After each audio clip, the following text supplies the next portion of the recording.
गांव के किनारे दो चुड़ैल रहती थी। वे दोनों गांव के लोगों को परेशान करती और डराया करती थी। रेखा बाहर जा रही होती है, तभी चुड़ैल रेखा के सामने आ जाती है और उस पर हमला कर देती है और वे वहीं गिर जाती है। फिर चुड़ैल गांव की ओर जाती है। गांव में बिना और उसकी छोटी बहन टीना और मीनकू खेल रहे होते हैं, तभी चुड़ैल उन लोगों पर हमला कर देती है और वे लोग भी चुड़ैल के बस में हो जाते हैं। वही खड़ी टीना देख रही होती है। फिर टीना चुड़ैल से अपनी जान बचाकर भागती हुई घर जाती है और माँ से बताती है।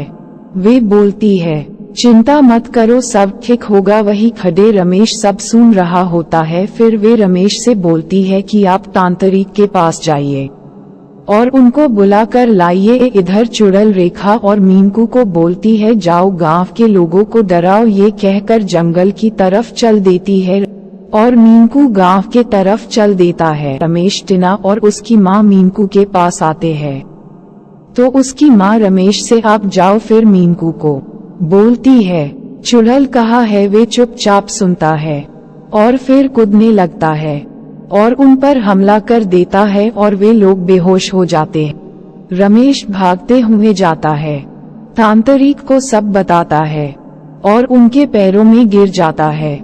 तांत्रिक चिंता मत करो, सब ठीक होगा और वे तुरंत मीनकू के पास आ जाता है।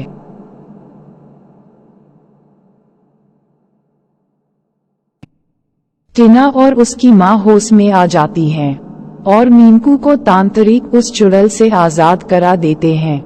मीनकू माँ के पास आ जाता है और तांत्रिक को सारी बात बताता है। फिर तांत्रिक जंगल की तरफ आता है तो रमेश और रेखा दोनों पास खड़े होते हैं। तो तांत्रिक मंत्र बोलता है तो रेखा तांत्रिक पर हमला कर देती है। फिर तांत्रिक मंत्रों से चुड़ैल को भगा देता है और रेखा भी चुड़ैल से आजाद हो जाती है और फिर बताती है कि चुड़ैल गांव की तरफ गई है। फिर तांत्रिक गांव के तरफ जाता है। बिना और चुड़ैल बातें कर रही होती, तभी बिना को तांत्रिक मंत्र से बेहोश कर देता है और चुड़ैल को तलवार से डराकर कैद कर लेता है।